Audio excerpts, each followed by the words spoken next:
गोस्वामी जी महाराज पूर्व प्रसंग में वर्णन किए, समुद्र के तट पर सभी वीर बानर सब विचार करने लगे कि जो समय महाराज सुग्रीव दिए थे वह समय पूरा हो चुका है और कार्य हुआ नहीं। राज आज्ञा के अनुकूल काम हुआ नहीं, इसलिए हम सब राजदंड के अधिकारी हो गए। अच्छा भाई, हम लोग आपस में विचार करें कि बिना सुधि प्राप्त किए हम लोग क्या करेंगे। जब इस प्रकार से आपस में विचार की बात आई तो श्री अंगद जी इस पूरे समाज के अधिनायक हैं, मुखिया हैं, प्रधान हैं। उनके नेत्रों में आंसू भर आया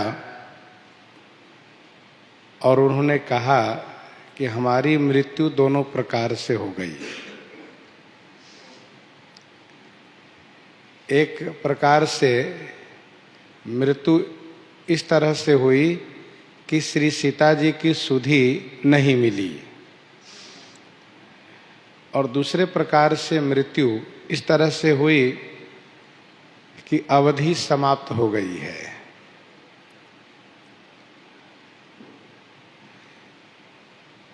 वैसे पिंगाक्ष सुग्रीव हमें पहले ही मार दिए होते,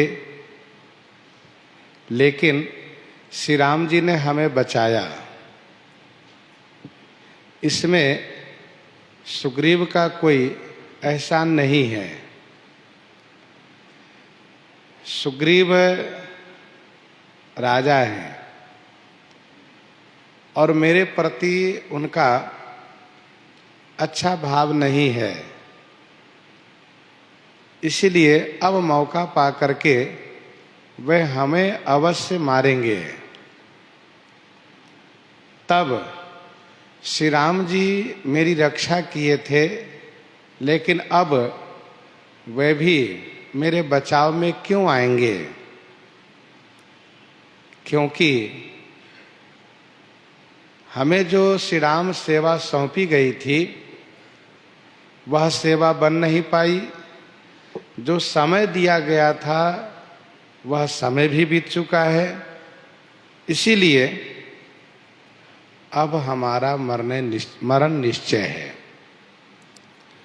पुनि पुनि अंगद कह सब पाहि, मरण भयउ कछु संशय नाहि। पुनि पुनि अंगद कह सब पाहि। श्री अंगद जी ने पुनि पुनि माने बार बार, उसी बात को बार बार कि अब हमारा मरण निश्चय हुआ, हम मारे गए। सब पाही माने सभी से कहा, मरण भयउ कछु संशय नाही, मरना हुआ इसमें कुछ भी संशय नहीं है।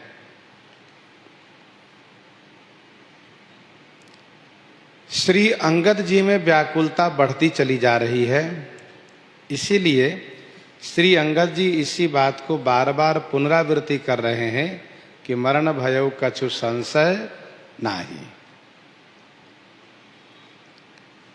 गोस्वामी जी कहते हैं, अंगद बचन सुनत कपिबेरा, बोली न सकहीं नयन बहनीरा।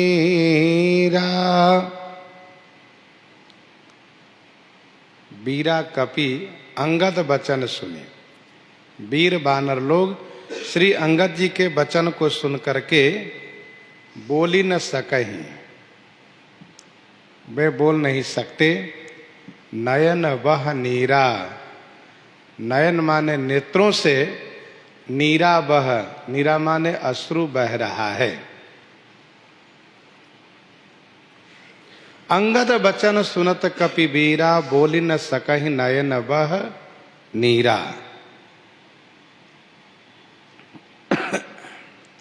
यद्यपि सब वानर वीर हैं, फिर भी परिस्थिति ऐसी आ गई है कि सभी किम कर्तव्य विमूढ़ हो गए हैं। क्या करें और कहाँ जाएं, कुछ किसी को समझ में नहीं आ रहा है। श्री अंगद जी के नेत्रों के आंसू देख करके सभी के नेत्रों से आंसू बहने लगा।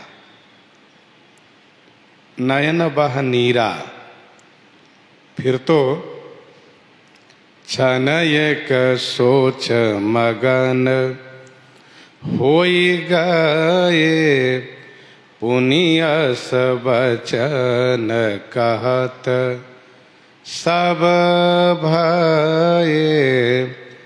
क्षण एक सोच मगन सब होई गए। क्षण एक सोच मगन हो गए, एक क्षण के लिए सब के सब सोच में मगन हो गए, सोच में डूब गए। फिर इसके बाद एक स्वर से पुनियस वचन कहत सब भय। पुनि माने फिर सब इस प्रकार से वचन कहते भय, इस प्रकार से बोलने लगे। इसका भाव यह है कि श्री अंगद जी के वचन सुन करके सभी अधीर हो गए, अर्थात सभी में निर्बलता आ गई। और फिर एकदम से सबके मन में एक निश्चय हुआ और इसलिए सब एक स्वर से कहने लगे, हम सीता कई सुधि लीन्हे बिना, नहीं जई हैं जुबराज प्रवीणा। हम सीता कई सुधि लीन्हे बिना, नहीं जई हैं जुबराज प्रवीणा।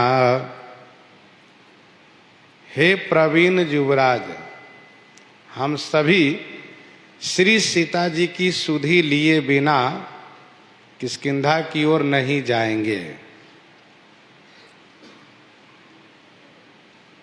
यह सुन करके अंगद जी को मन में संतोष प्राप्त हुआ। पहले तो ये लग रहा था कि केवल हम ही एक अकेले मारे जाएंगे, लेकिन अब सबके वचन से श्री अंगद जी को विश्वास हुआ कि जो डर हमारे मन में है वही डर सबके मन में है।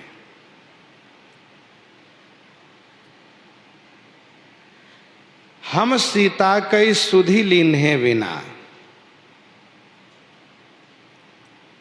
क्योंकि नीति कहती है कि जब स्वामी की आज्ञा को पालन हम नहीं कर पा रहे हैं तो स्वामी के पास जाना भी नहीं चाहिए।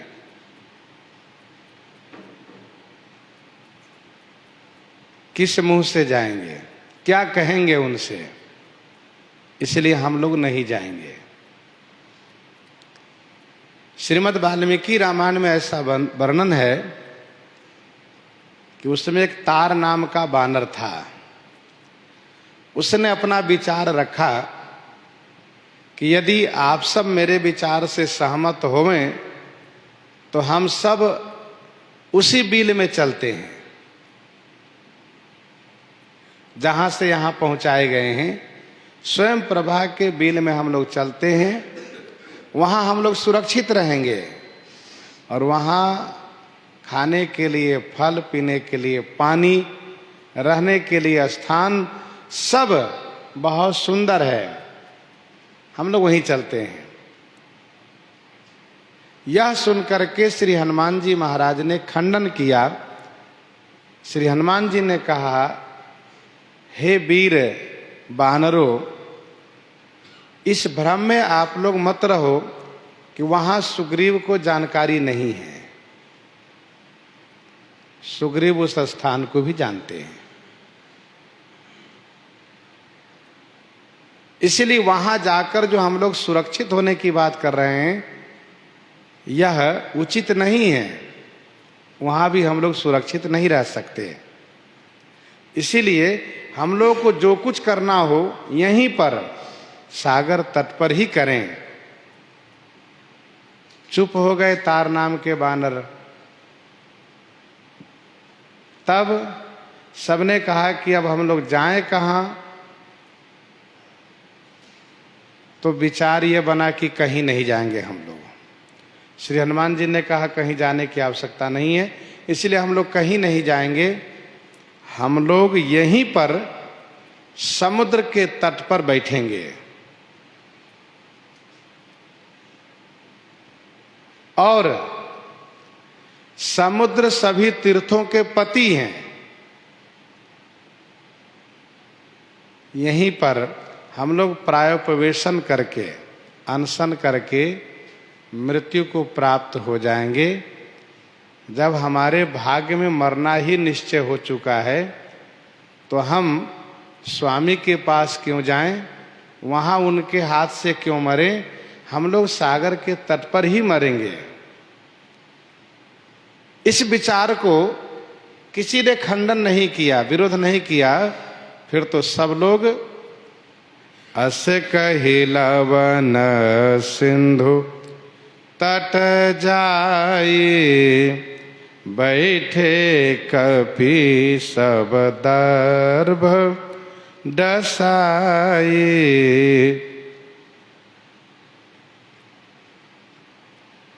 अस कहि लवन सिंधु तट जाई।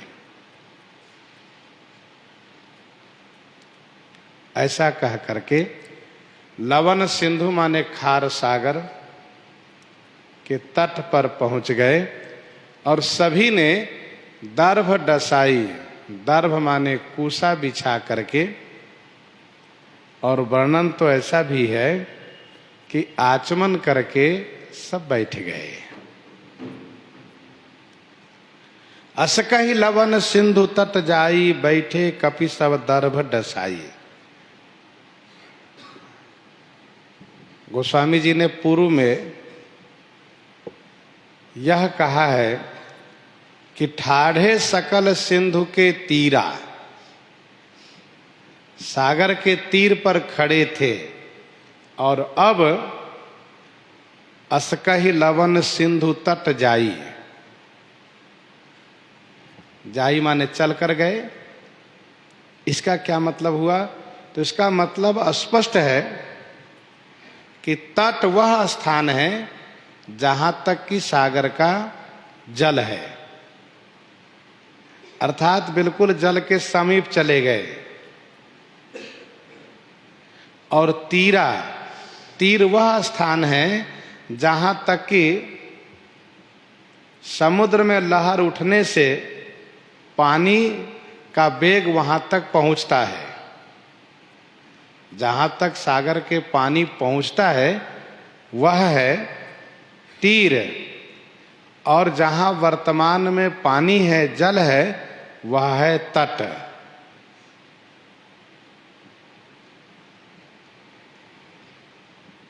किसी भी नदी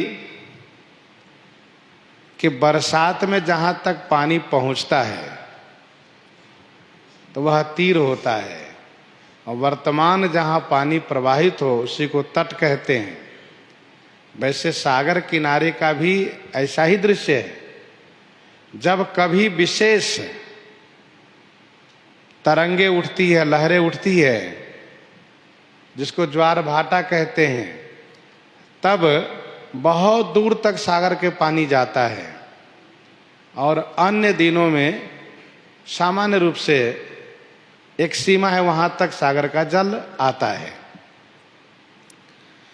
तो असकहि लवन सिंधु तट जाई, बैठे कपिसब दर्भ डसाई।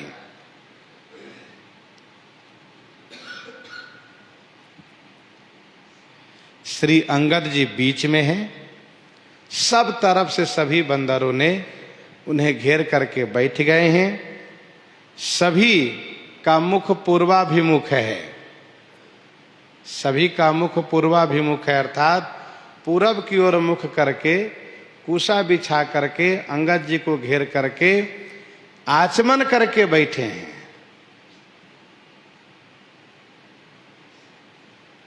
आचमन करने का मतलब यह है कि जब हम जाप आदि करते हैं, पवित्र कार्य आरंभ करते हैं, तो कर्मकांड की दृष्टि से पहले हम आचमन करते हैं, तब हम शुभ कर्म प्रारंभ करते हैं। ये वानर लोग मरने के लिए भी बैठे हैं तो आचमन करके। संतों ने कहा कि कुशासन पर मृत्यु को प्राप्त करना ये अच्छी मृत्यु है। हमारे धर्म शास्त्र में यह व्यवस्था बताई गई है कि मरण काल में कैसा बिस्तर होना चाहिए, कहाँ पर सोना चाहिए। यदि अपनी सावधानी है तो कहाँ पर हम शरीर को रखें जहाँ से हम मृत्यु को प्राप्त करें। तो इन सब ने आचमन करके और फिर प्रायोपवेशन करके मरने को तैयार हो गए, अर्थात अनशन पर बैठ गए। अब न जल ग्रहण करेंगे और न कोई फल, कुछ भी नहीं खाएंगे न पिएंगे। अब धीरे धीरे करके मरेंगे, इस विचार से बैठे हैं। बैठे कपिसब दर्भ डसाई, जामवंत अंगद दुख देखी, कही कथा उपदेश बिसेखी। जामवंत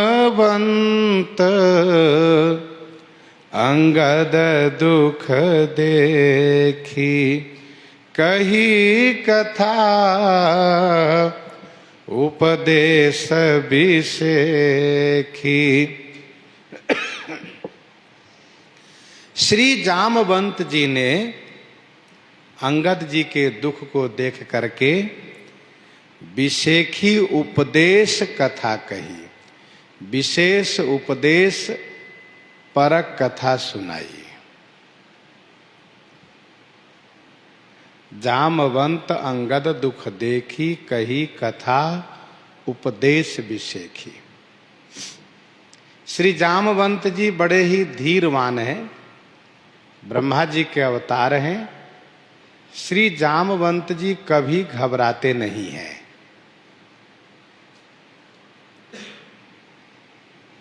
कथा की बड़ी महिमा है।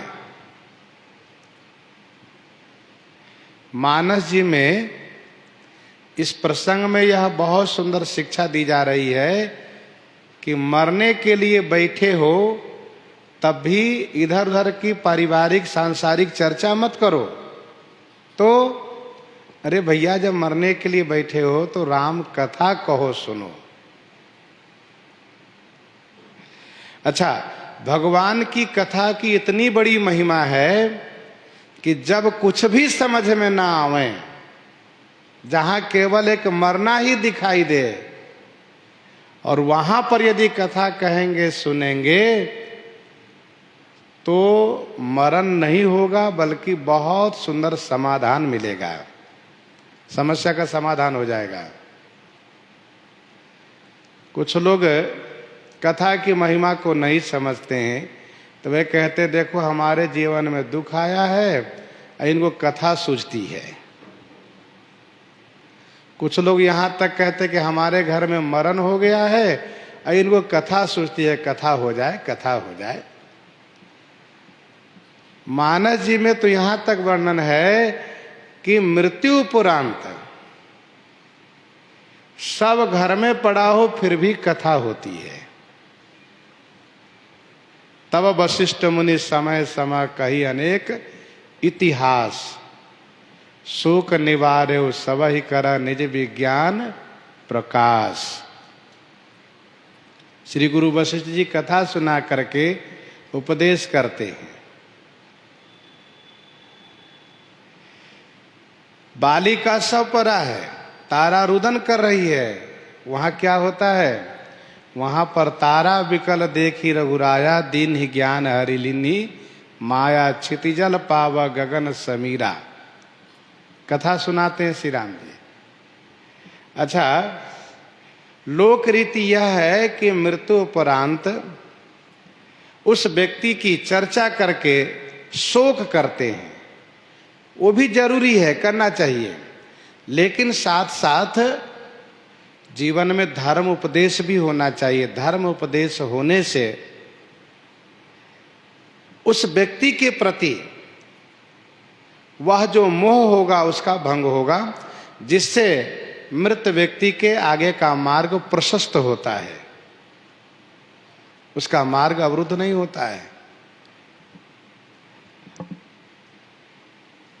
तो यहां पर मुख्य विषय यह है कि जब कोई समाधान न दिखे तो उस समय में कथा कहनी सुननी चाहिए, उससे समाधान मिल जाता है। कैसे समाधान मिला? तो कथा सुनी संपाति ने। संपाति ने कथा सुनकर के श्री राम भक्तों को दर्शन पाया, और श्री राम भक्त के दर्शन स्पर्श से इनके पंख जम गए, इनका जीवन धन्य हुआ। और फिर साथ साथ इन्होंने श्री सीता की प्राप्ति की विधि बताई, और इन लोगों ने श्री सीता जी को प्राप्त किया, अर्थात श्री सीता जी की खोज कार्य को संपन्न किया। और फिर जय जयकार करते हुए, गरजते हुए आकर के मधुवन में फल और मधु को पान किया, और महाराज सुग्रीव के पास आकर के इन सभी ने उनकी प्रसन्नता को प्राप्त किया, और श्री राम जी के पास पहुंच करके श्री राम जी की कृपा को प्राप्त किया। इन सब का देन क्या है? कथा। यदि जामवंत जी कथा सुनाना न शुरू करते, न संपाति इनकी बात को सुन करके इनको खाने की बात करते, और न खाने की बात करते, तो अंगद जी महाराज श्री जटायु की चर्चा नहीं करते, और यदि चर्चा नहीं करते तो संपाति फिर इनके पास आकर के अपने भाई की कथा नहीं पूछते, और यदि ऐसा न होता तो आगे श्री सीता जी की खोज का कार्य संपन्न नहीं होता, और फिर ये लोग धीरे धीरे करके अनशन करके मर ही जाते सचमुच। लेकिन एक बड़ा सुंदर यहाँ पर संकेत है कि कथा से सबकी समस्या का समाधान हुआ। संपाति की समस्या का समाधान हुआ, इन बंदरों की समस्या का समाधान हुआ, सब हो गया। इसीलिए गोस्वामी जी महाराज ने कहा है कि जीवन में अतिशय दुख यदि प्राप्त हो तो उस दुख से निवृत्ति का एक ही उपाय है, कथा कथन श्रवण। अतिशय दुख की निवृत्ति होती है कथा से। रामचंद्र गुण बर न लागा, सुनत ही सीता कर दुख भागा। देखो भाई, मृत्यु के मुख में बैठे हो तो कथा कहो सुनो तो कल्याण होगा। श्री परीक्षित जी कल्याण हुआ। मृत्यु हो गई हो फिर कथा कहो सुनो तो उसका उद्धार होता है। अजामिल का, श्याराम धुंधकारी का उद्धार हो गया। तो कथा की तो बड़ी महिमा है। किसी समस्या का समाधान नहीं मिल पा रहा हो तो धर्म शास्त्र के माध्यम से कथा कहो सुनो पर ध्यान रहे, कथा में भगवान की कथा होनी चाहिए। भगवान की कथा से कल्याण होगा। इधर उधर की बातें करने से कल्याण नहीं होने वाला है। कथा भगवान की हो तो भगवान की बात सुन करके, भगवान की कथा सुन करके जीवन धन्य होता है। क्योंकि भगवान सतचिद आनंदमय है, भगवान सबके स्वामी हैं और संपूर्ण सृष्टि के रचयिता हैं, सभी के अंशी हैं, सर्वेश्वर हैं। तो उनकी कथा सुनने से जीव का कल्याण होता है। जामवंत अंगद दुख देखी, कही कथा उपदेश विसेखी।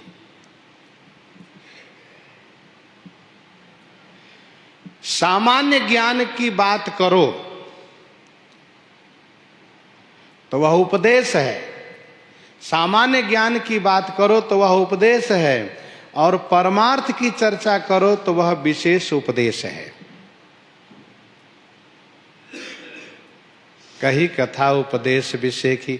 जामवंत जी ने क्या सुनाना शुरू किया? सबसे कहा, भाइयों मित्रों, तात राम कहाँ नर जनि मानहु, निर्गुण ब्रह्म अजित अज जानहु। तात राम कहाँ नर जनि मानहु। हे तात, राम कहाँ नर जनि मानहु। जामवंत जी कहते हैं, हे तात, हे मित्रों, श्री राम जी को मनुष्य मत मानो। श्री राम जी मनुष्य नहीं है, वे मनुष्य बने हैं, मनुष्य है नहीं।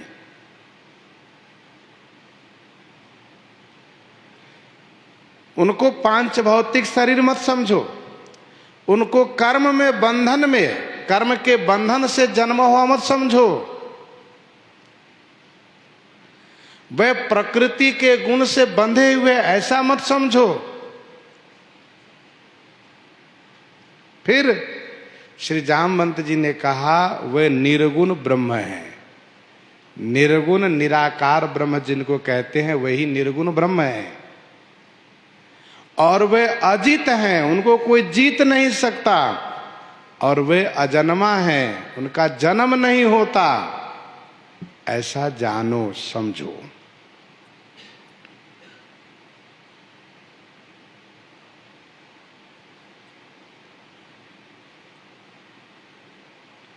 तात राम कह नर जनि मानहु। श्री जामवंत जी कहते हैं कि हम सब श्री राम जी के भक्त हैं, श्री राम जी की सेवा में हम लोग चले हुए हैं, श्री राम जी की सेवा पथ पर आरूढ़ हैं हम लोग। हम लोग को जीवन में इस तरह से शोक नहीं होना चाहिए, क्लेश नहीं होना चाहिए।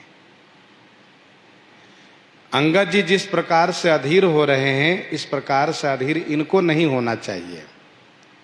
और मैं देख रहा हूं कि सब लोग अधीर हो रहे हैं।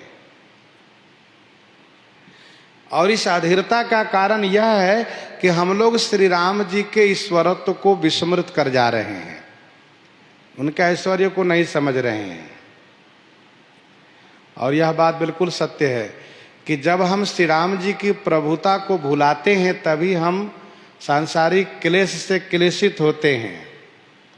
और इसीलिए श्री रघुनाथ जी ने काकभूषुंडी जी से कहा कि माया संभव भ्रम सब अवन व्यापिहि तो ही, जाने सु ब्रह्म अनादि अज अगुण गुणाकर मोहि। जाने सु ब्रह्म अनादि अज अगुण गुणाकर मोहि। जब तक मेरे ईश्वरत्व को स्मरण में नहीं रखोगे तब तक इस सांसारिक शोकों से मुक्त नहीं हो पाओगे। और ये मानो मंत्रवत है हम सभी के लिए। हम श्री राम जी की महिमा को, उनके पराक्रम को, उनके ईश्वरत्व को जब विस्मृत करते तभी हम परेशान होने लगते हैं, और जब हम उनके पराक्रम को याद करते हैं और मन में ये उत्साह होता है कि हम श्री राम जी का है, तो फिर हमें चिंता किस बात की है? शरीर तो नश्वर है, संसार तो नश्वर है, हम श्री राम जी के हैं। हमें श्री राम जी के ईश्वरत्व को याद रखना चाहिए, और जामवंत जी महाराज यही कार्य कर रहे हैं, सभी को श्री राम जी के परत्व से अवगत करा रहे हैं। हम अपने स्वरूप को समझें, हम जीव रूप में किनका है। तो तात राम कहूं नर जनि मानहु, श्री राम जी को मनुष्य मत मानो।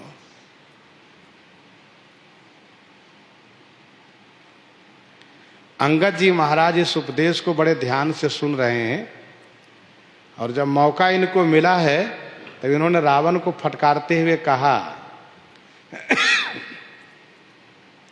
कब? जब रावण ने श्री राम जी को मनुष्य कह करके उनको अपमान किया, तेहि रावण कह लघु कहसी नरकर करसी बखान। रावण ने कहा कि तुम उस रावण को छोटा समझते हो, और मनुष्य जो छोटा है उसकी महिमा बखान करते हो। रे कभी बरबर खर्ब कला अब जाना तब ज्ञान। अंगद जी को थोड़ा सा रोष आया, सुनी अंगद सकोप कह बानी, बोल संभारी अधम अभिमानी। तो अधम अभिमानी है, तुम्हें बोलने का संभाल नहीं है। फिर अंगद जी ने कहा, राम मनुज कसरे सठबंगा, धनवी काम नदी पुनि गंगा।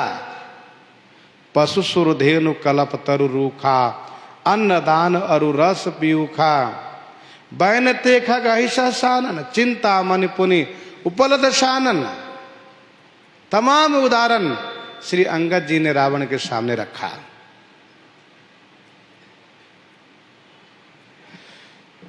तो श्री राम जी मनुष्य नहीं है। अंगद जी ने तो यहां तक कहा कि राम मनुज बोलत यसी बानी, गिरिहि तब रसनाभिमानी, गिरहि न तब रसनाभिमानी। अरे अधम अभिमानी, तो श्री राम जी को मनुष्य कहते हो, तुम्हारी जिह्वा कट के गिर नहीं जा रही है। रावण ने कहा, श्री राम को मनुष्य में कहता हूं और मेरी जिह्वा नहीं कटती, इसका मतलब श्री राम जी मनुष्य हैं। तुम कहते हो कि भगवान है, यदि भगवान है और मैं मनुष्य कहता हूं तो मेरी जिह्वा कट के भूमि पर गिर जाती, अथवा मेरी जिह्वा को लकवा लग जाती, तब मैं मानता कि हाँ मैंने श्री राम की निंदा की तो मुझे दंड मिला। इसका मतलब श्री राम जी ईश्वर नहीं है, वे मनुष्य हैं।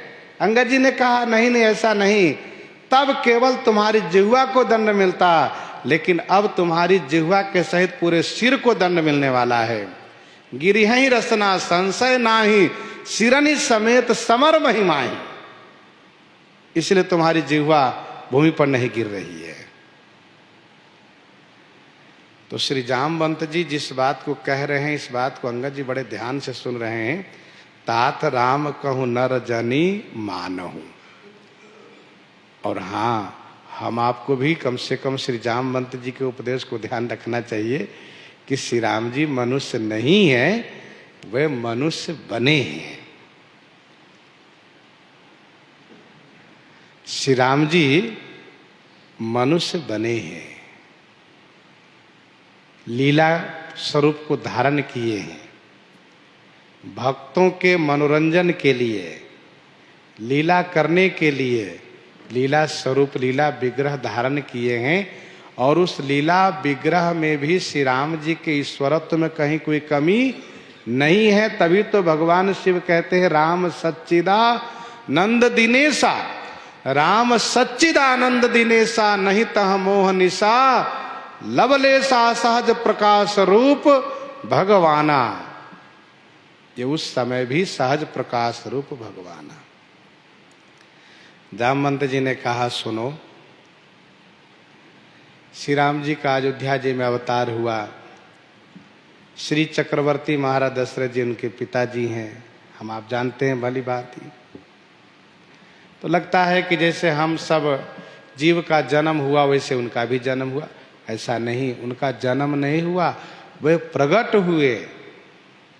निज इच्छा निरमित तनु, अपनी इच्छा से शरीर को निर्माण करके और प्रकट हुए। जग निवास प्रभु प्रगटे अखिल लोक विश्राम, प्रकट हुए, वह प्रकट कृपाला। और सुनो, श्री राम जी को मनुष्य इसलिए न मानो, उनको ईश्वर इसलिए मानो कि जब श्री राम जी विश्वामित्र जी के साथ उनके यज्ञ रक्षा के लिए जा रहे थे तो रास्ते में एक ताड़का नाम के राक्षसी आई। उसके पास हजारों हाथी का बल था और ऐसा लग रहा था कि वह तो श्री राम लक्ष्मण के सहित विश्वामित्र जी को खा जाएगी आज। लेकिन श्री राम जी एक ही बाण में उनको काम तमाम कर दिए, उनको मार दिए। जरा सोचो, उनके पहले और कोई राजकुमार नहीं थे क्या? उनके पहले और कोई मनुष्य नहीं थे क्या? पर किसी ने उनको मारा, किसी ने उनसे सामना किया? नहीं। और तो महर्षि विश्वामित्र भी नहीं मार सके उनको। और सुनो, उसी के पुत्र सुबाहु मारीच सेना के सहित उनके यज्ञ काल में हमला किया और श्री राम जी ने, लक्ष्मण जी ने, दोनों ने उन सब को ठिकाने लगा दिया है। तो बताओ, श्री राम जी मनुष्य कैसे है ना भगवान? सबने कहा हाँ महाराज, बिल्कुल ठीक कह रहे आप। श्री जामवंत जी ने कहा और सुनो, श्री राम जी श्री जनक जी महाराज के उस धनुष यज्ञ में उपस्थित हुए और जो धनुष उन्होंने प्रण में रखा था वह शिव जी का धनुष था। उस धनुष को किसी ने उठाने का बहुत मेहनत करने के बाद भी सफलता प्राप्त नहीं किया, किसी ने सफलता प्राप्त नहीं किया। यहां तक कि वह धनुष जैसे 2 हाथ के लिए बना रहा वैसे ही 20 हाथ वालों के लिए बना रहा, वैसे ही 1000 हाथ वालों के लिए बना रहा और वैसे 20,000 हाथ के लिए बना रहा। अरे भैया, भूप सहस्र से कही बारा लगे उठावन टरई न टारा। पर वह धनुष तो मानो पृथ्वी से ऐसे चिपक गया था कि उसको कोई उठा ही नहीं पाया। क्या रावण, क्या बाणासुर और क्या वे 10,000 राजा, किसी से नहीं उठा। उस धनुष को इन्होंने एक फूल की भांति उठाया, चढ़ाया, तोड़ दिया। क्या श्री राम जी मनुष्य हैं? नहीं ना मनुष्य। कहा महाराज, श्री राम जी मनुष्य तो नहीं है। और सुनो, धनुष टूटने की आवाज सुन करके श्री परशुराम जी आ गए और परशुराम जी अपना रोष प्रकट करने लगे। परंतु श्री राम जी ने मीठे मीठे शब्दों में और थोड़ा सा एक रोष दिखाने पर परशुराम जी उनके चरणों में समर्पित हो गए और स्तुति करके वे प्रस्थान कर गए। जब श्री राम जी ने कहा, जाओ हम निद्र विप्रबदी सत्य सुनऊ भृगुनाथ तवस को जग सुभट जय भय बस ना वही मात। केवल उन्होंने अपना वक्तव्य से ही उनको परास्त कर दिया। तो श्री राम जी मनुष्य नहीं है। और मैं कहां तक कहूं मित्रों, श्री राम जी ने विराध को मारा और देवराज इंद्र के बेटा जयंत ने श्री सीता जी का अपराध किया। उनको श्री राम जी ने सींग के बाण से इस प्रकार से भगाया, इस प्रकार से दौड़ाया कि कहीं किसी लोक में उसको स्थान नहीं मिला। अंत में श्री राम जी के शरण में ही उसको जाना पड़ा। और तो और खरदूषण, कबंध सब के सब मारे गए। देखो, जटायु जी को उन्होंने कल्याण किया। तो श्री राम जी मनुष्य नहीं है। अरे भाई, ये भी हम लोग जानते हैं, बाली जैसे महाशक्तिशाली को उन्होंने एक बाण में मारा। तो श्री राम जी मनुष्य नहीं है। तात राम कह नर जनि मानहु वे निर्गुण ब्रह्म। और हां, निर्गुण ब्रह्म सगुण ब्रह्म दो नहीं है, एक ही है। जब वे अपना गुण प्रकट करते हैं तो सगुण ब्रह्म कहलाते हैं, गुण को प्रकट नहीं करते हैं तब तक वे निर्गुण ब्रह्म कहलाते हैं। सगुण ही अगुण ही नहीं कछु भेदा, गावहि मुनि पुराण बुध वेदा। अगुण अरूप अलख अज जोई, और भगत प्रेम बस सगुण सो होई। और जो गुण रहित सगुण सोई कैसे, तो जलहिम उपल बिलग नहीं जैसे। जलहिम उपल बिलग नहीं जैसे। वही पानी अधिक शीत के कारण जम गया तो उसका नाम हो गया बर्फ, और फिर गर्मी के कारण पिघल गया तो फिर हो गया पानी। जब वह अधिक शीत के कारण जम गया तो बर्फ बना, तो उसमें ठंडापन ज्यादा हो गया, गुण प्रकट हुआ। वैसे ही अधिक अतिशय प्रेम के कारण परमात्मा साकार हो गए, वे सगुण साकार हो गए, और बाकी वे निर्गुण निराकार हो गए। फिर वो दो नहीं एक ही हैं। जल हिमोपल बिलक नहीं जैसे, तो वे निर्गुण ब्रह्म है और वे अजित हैं। और एक बात और सुनो, श्री जामवंत जी ने कहा एक बात और सुनो आप सब, वे ब्रह्म है। ब्रह्म ब्रह्म माने जानते हो, ब्रह्म माने जो सबसे बड़े हो, महतो महियान। ऐसा कहाँ, उनसे बड़ा जगत में कोई हो ही नहीं सकता। राम सो बड़ो है कौन, मोसो कौन छोटो, श्री राम जी सबसे बड़े हैं। और हाँ, वे सबसे छोटे भी हो जाते हैं। ऐसा कहाँ, क्योंकि वे सब में व्याप्त हैं, सब में व्याप्त हैं। कोई ऐसी चीज नहीं जहां वे व्याप्त न हुए। इसीलिए वे अनोरनियान महतो महियान है। वे महान छोटे हैं और महान बड़े हैं। श्रुति कहती है अनोरनियान महतो महियान। जीव सबसे सूक्ष्म है। जीव के बारे में उपनिषद का मंत्र है कि बालाग्र शतभागस्य शतधा कल्पितस्य च भागो जीवः स विज्ञेयः स चानन्तय कल्पते। बाल के अगला भाग को 100 भाग करो, 100वां को 100 भाग करो। कैसे होगा, कहा कल्पित से, कल्पना करो। संभव तो नहीं लेकिन कल्पना करो।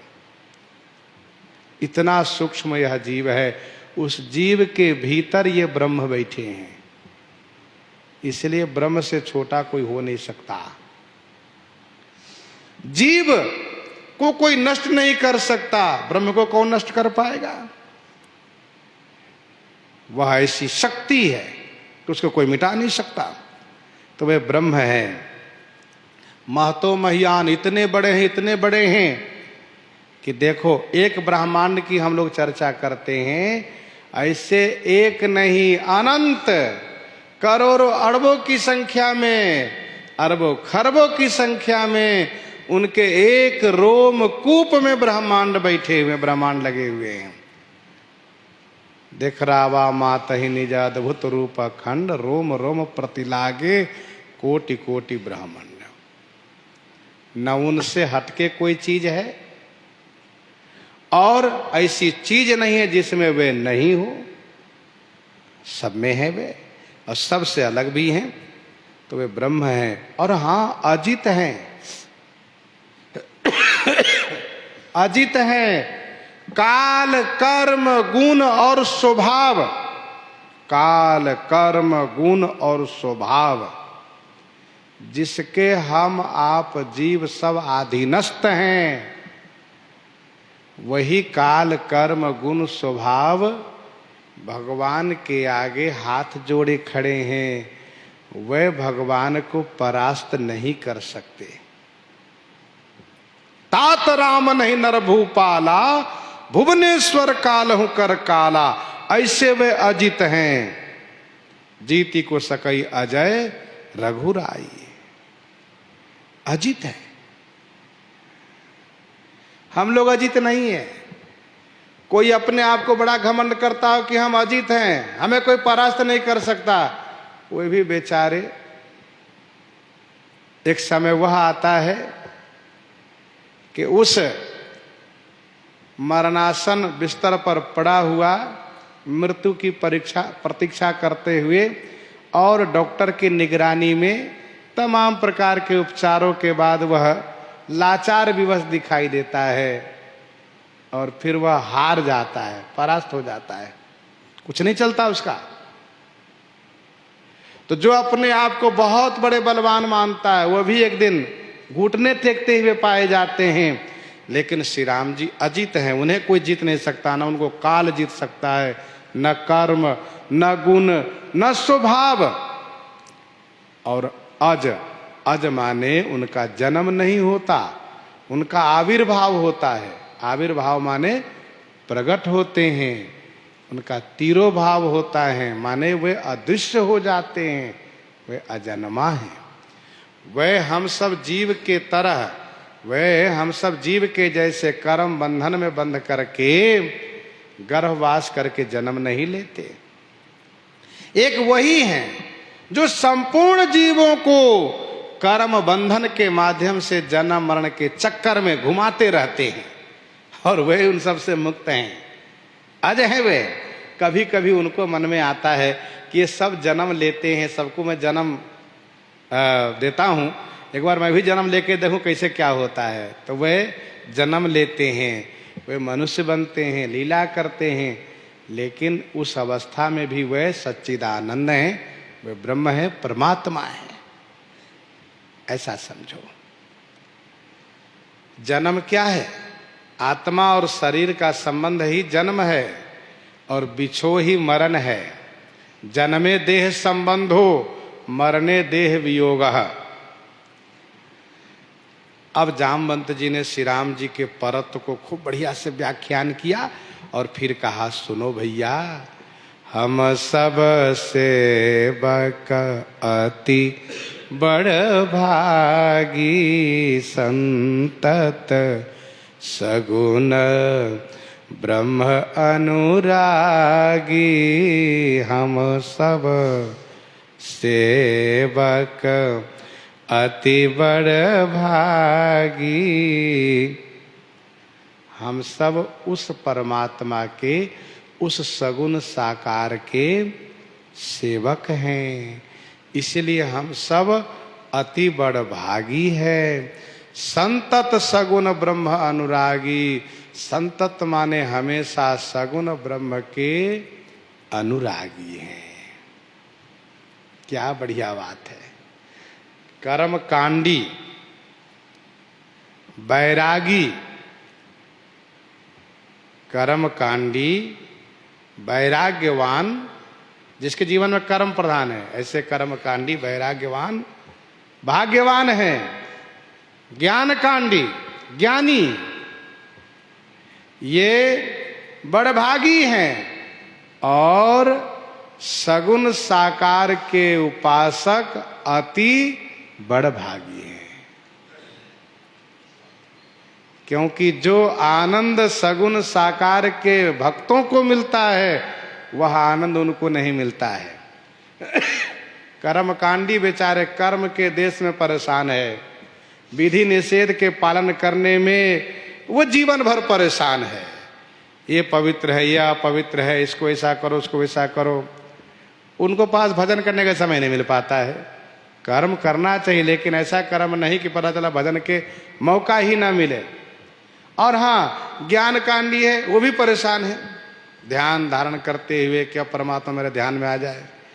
लेकिन इन दोनों से बड़े भाग्यवान, अति बड़ भागी कौन है? उपासक, जिनके पास परमात्मा सगुण साकार हो करके, सुंदर मानव रूप हो करके, जो गोदी में बैठते हैं, कांधे पर बैठते हैं, घुटरुबनी चाल चलते हैं, और हाँ, दधी ओदन पिताजी को मुख में लपेट करके अपने मुंह में लगाकर भाग लेते हैं, शरीर में धूल लगाए हुए मैया के गोद में बैठ जाते हैं, पिताजी गोद में बैठ जाते हैं।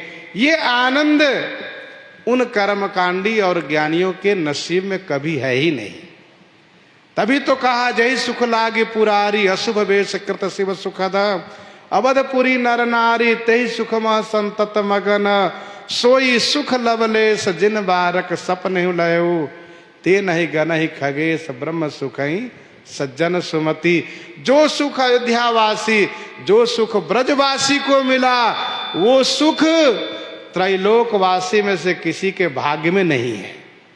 सब तरसते हैं अयोध्या के आनंद देख करके, ब्रज के आनंद देख करके, ये सब तरसते हैं कि क्या परमात्मा हमारे भाग्य में ऐसे मिल सकते हैं? नहीं मिल सकते। हम सब सेवक अति बड़भागी। और ध्यान दीजिएगा, कभी कभी मैं सोचता हूं कि कहीं न कहीं अनंत जन्मों का सुकृत है, अथवा बड़े महापुरुषों का, संतों का आशीर्वाद है, अथवा ठाकुर जी की अतिशय अनुकंपा है कि हमें श्री राम जी के भक्त होने का ये सुंदर सौभाग्य प्राप्त हुआ है। एक संत जी थे, उनका जन्म हुआ था, उनका जन्म हुआ है कहाँ? मथुरा के आसपास, आगरा के आसपास में। वे श्री राम भक्त हैं। तो उन्होंने कहा, गुरुजी हम तो जानते नहीं थे कि राम जी क्या है। ऐसा कहा। हमने कहा कृष्ण जी को जानते? कहा वहां तो कृष्ण जी का खूब बोलबाला है। लेकिन फिर अब हमें बड़ा अच्छा लगता है क्योंकि हम श्री राम भक्त हो गए हैं। ऐसा कहा आनंद बहुत मिलता है श्री राम भक्त होने में। और कई बात उन्होंने कही, बड़ा अच्छा लगा सुन करके। कहा हमारे गुरुजी ने मेरा नाम रामदास रखा तो मैं बहुत खुश हो गया, अच्छा हुआ। तो कहने का भाव यह है कि मैं व्यक्तिगत तौर पर कह रहा हूं कि कभी कभी सोच करके बहुत आनंदित होता हूं कि श्री राम जी की अतिशय अनुकंपा हुई कि अपने चरणों में ले लिए, अन्य देवी देवता के भक्त नहीं बनने दिए, अथवा अपने और अवतारों के भक्त नहीं बनने दिए। श्री राम रूप में श्री राम जी के भक्त होने का सौभाग्य प्राप्त हुआ और श्री राम धाम श्री अयोध्या जी में रहने का सौभाग्य प्राप्त हुआ। अब इससे बड़ा और क्या चाहिए जीवन में? तो श्री जामवंत जी कहते हैं कि हम सब सेवक अति बड़ भागी, संतत सगुन ब्रह्म अनुरागी। मर्यादा पुरुषोत्तम श्री राम जी के भक्त होना ये जीवन का अतिशय उत्कृष्ट फल कह लीजिए, अथवा सर्वोपरि सौभाग्य कह लीजिए, वह प्राप्त है। अब ये बात चली तो मैं एक पद को स्मरण दिला लूं। कामस रूप प्रताप दिनेश से सोमस शील गणेश से माने हरिश्चंद्र से सांचे बड़ो विधि से मघवा से महीप विषय सुख साने असुख से मुनि शारद से वक्ता चिरजीवन लोमस ते अधिकाने। गोस्वामी श्री तुलसीदास जी ने कहा ऐसे भये तो कहाँ तुलसी जो पे राजीव लोचन राम न जाने। जरा सोचिए, गोस्वामी श्री तुलसीदास जी के माध्यम जो ये अनेक इनके ग्रंथ हैं, उस ग्रंथ के द्वारा आप समझिए, विचार करिए। और जितने पुराण हैं, उपनिषद हैं, यदि भगवान कृपा करे वैदुष्य प्राप्त हो तो उनको पढ़िए, और न पढ़े हो तो विद्वानों सुनिए, तो समझ में आता है कि श्री राम भक्त होना ये बहुत बड़ा लाभ है जीवन का। श्री जामवंत जी की यह वाणी स्मरण में रखिए कि हम सब सेवक अति बड़ भागी, संतत सगुन ब्रह्म अनुरागी। संतत सगुन ब्रह्म अनुरागी, सगुन ब्रह्म के अनुरागी हैं। निज इच्छा प्रभु अवतरई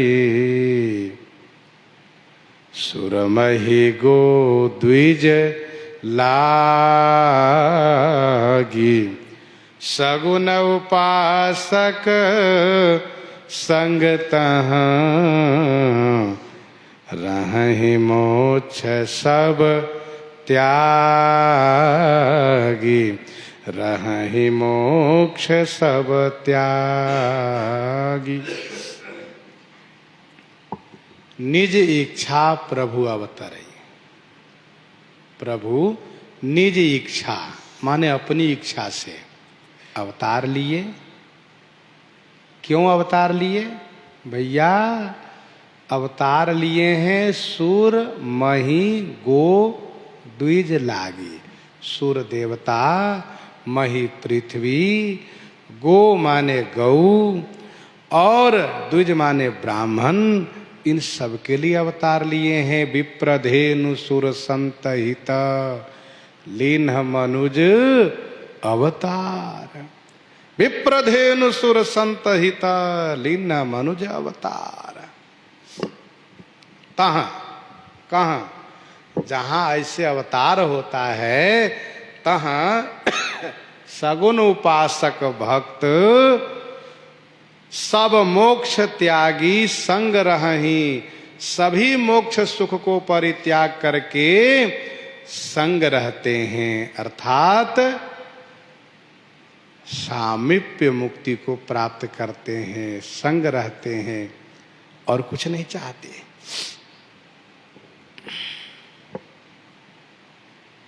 निज इच्छा प्रभु अवतरई सुरमहि गो द्विज लागे। यह बात निर्विवाद सत्य है कि परमात्मा अपनी इच्छा से अवतार लेते हैं।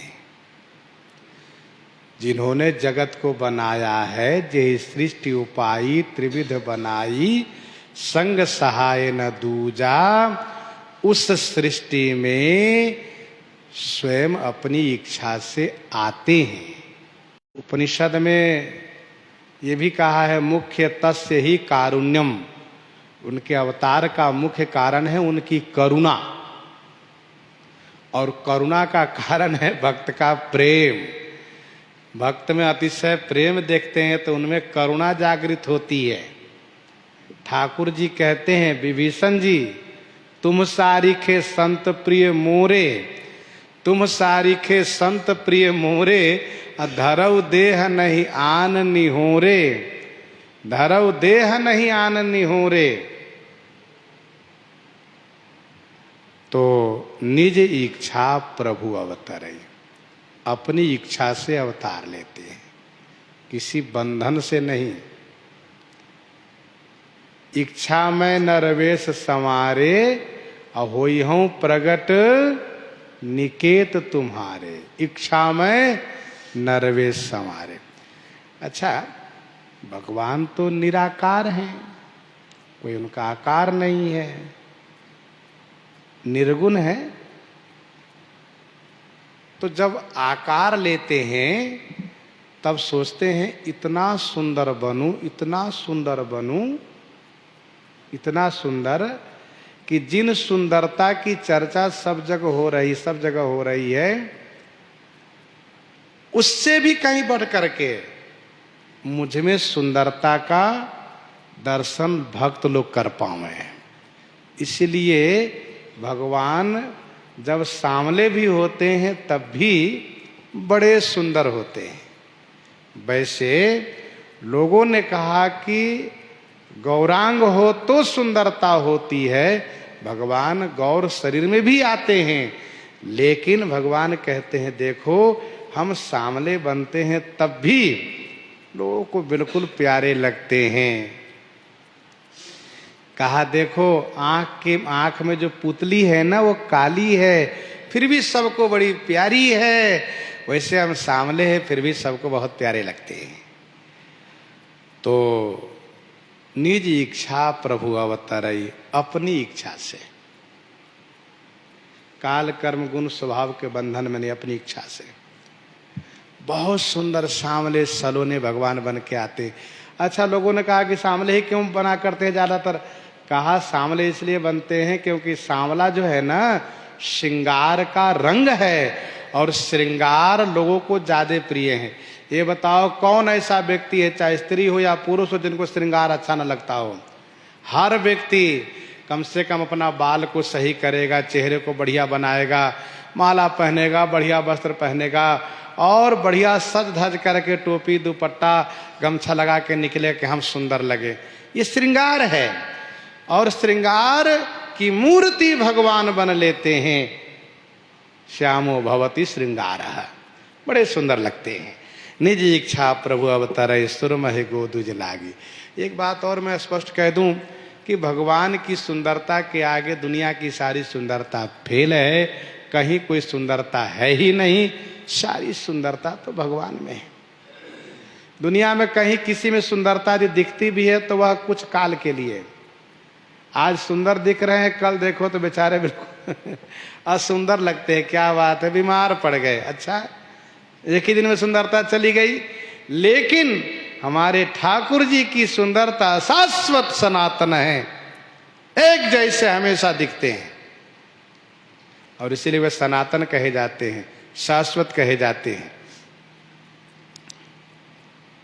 अच्छा, भगवान का जब अवतार होता है तो सगुण उपासक संगतः, सगुण उपासक, इसका मतलब निर्गुण उपासक भी कोई होता है ना जी। अद्वैतवादी निर्गुण उपासक होते हैं। ये भी अनादि काल से उपासना की विधि चली आ रही है। कुछ लोग निर्गुण उपासक होते हैं, कुछ लोग सगुण उपासक होते हैं।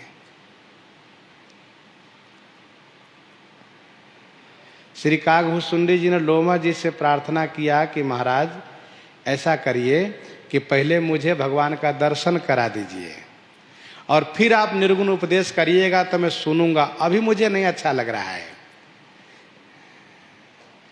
भरी लोचन बिलो की अवधेशा तब सुनिहो निर्गुण उपदेशा, तब सुनिहो निर्गुण उपदेशा, पहले मुझे आप भगवान का दर्शन करा दीजिए।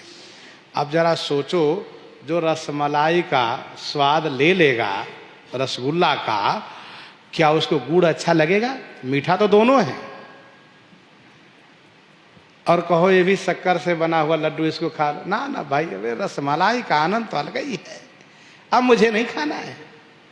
तो कहने का भाव यह है, सगुन का आनंद ही कुछ अलग है, जिसको प्राप्त होता वही जान पाता है।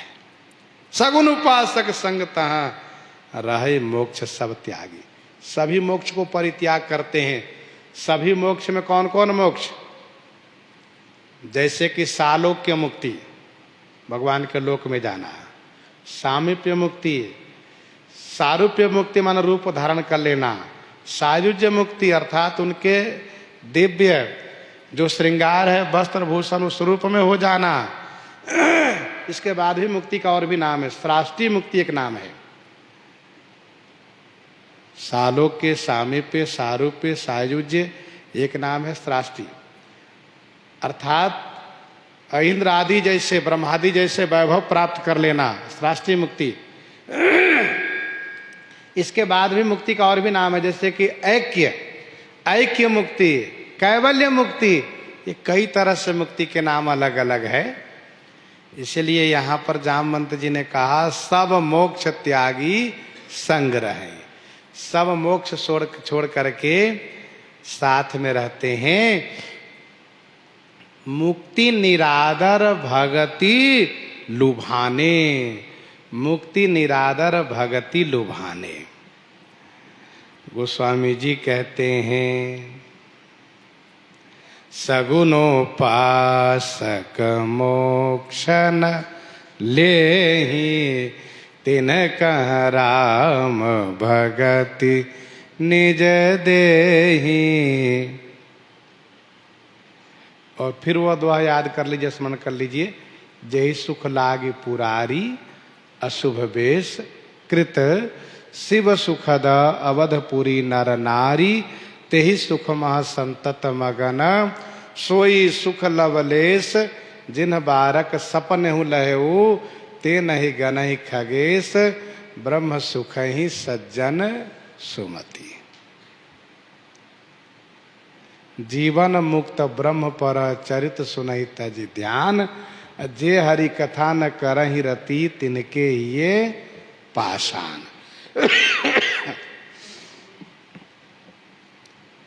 यही विधि कथा कहहि बहु भांति, गिरि कंदरा सुनी संपाति, गिरि कंदरा सुनी संपाति। दृश्य बड़ा सुंदर है। जैसे भागवत जी की कथा में गोकर्ण जी कथा सुना रहे, धुंधकारी बांस के उस सुराग में बिल में बैठ करके कथा सुन रहा है, वैसे ही जामवंत जी सागर तट पर कथा कह रहे हैं तो पर्वत की कंदरा में संपाति कथा सुन रहा है। जैसे कथा से विशेष लाभ धुंधकारी को हुआ, वैसे विशेष लाभ यहाँ पर संपाति को होने जा रहा है। पर शुरू में तो थोड़ा भयावह लगेगा, बाद में पता चलेगा कि बहुत बड़ा लाभ हुआ। यही विधि कथा कहाई बहु भांति।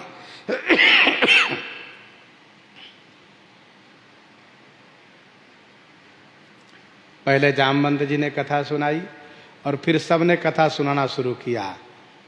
श्री राम जी के जन्म से लेकर के अब तक की जो कथा है, उन सभी कथा को सभी ने अपने अपने मति अनुसार, क्योंकि ऐसा है कि समय पर्याप्त है, ऐसा तो नहीं है कि 4 से 6 के बीच में कथा सुन के और चल देना है, सो बात भी नहीं। यहाँ तो प्राय प्रवेशन करके मरने के लिए बैठे, समय की कोई ऐसी बात है नहीं है, समय की सीमा है नहीं। इसलिए पहले जामवंत जी ने कथा सुनाई और फिर ये हुआ कि सब लोग कथा सुनाओ, तो सब लोग अपनी अपनी मति के अनुसार कथा सुनाने लगे और सब कथा सुना रहे हैं। ऐसा वाल्मीकि रामायण में वर्णन है। सबने थोड़ी थोड़ी कथा कही है, सबको समय दिया जा रहा है, सब कथा सुना रहे हैं। इसलिए कहा यही विधि कथा कहाई बहु भांति, वक्ता बहुत हैं, श्रोता प्रधान रूप से संपाति है। गिरि कंदरा सुनी संपाति। कथा कथन श्रवण की बड़ी महिमा है। जे यही कथा स्नेह समेता, कही है सुनी है समुझ सचेता, होई है राम चरण अनुरागी, कलिमल रहित सुमंगल भागी। इसलिए हम लोग कथन श्रवण इसी प्रकार से हमेशा करते रहें। प्रसंग को ही हृदयांगम करते हुए आइए श्रवण करते हैं श्री विनय पत्रिका से।